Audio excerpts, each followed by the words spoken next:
મિત્રો કેમ છો? મજામાં છો? અમારે આ બાજુ આજે ઘઉંમાં પાણી વાળતા હતા.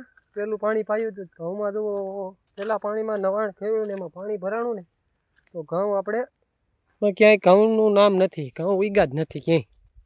એટલા અને આ છે જો આ ઘઉં એક નંબર ઉગી ગયા.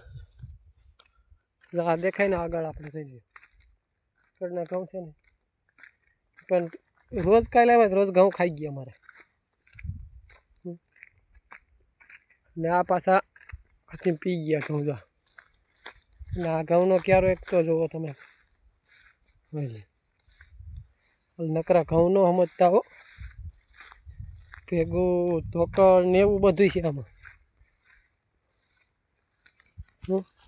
ધોકળ બોકળ બધું આપણે એમાં ભેગું છે. અને જેમ બને એમ વિડીયોને શેર કરજો. હું તમને બતાવું અહીંયા આ શું કહેવાય ને એ કાંઈ આપને પાછી ખબર પડે નહીં ભાઈ. આ ઝાડવું ગદનું શું છે નહીં. આનો કાંટો જો લાગે બરે બહુ આ ઝાડવું શું છે એને તો અમે તો ઉટકાટા કહી. તમે શું કહો એને જરીક કોમેન્ટમાં જરીક જણાવીજો, બરાબર? અને વિડીયો ગમે તો લાઈક કરજો, શેર કરજો, ફોલો કરવાનું ભૂલતા નહીં. ઉગ્યા જ નથી. જો હું તમને બતાવું, જો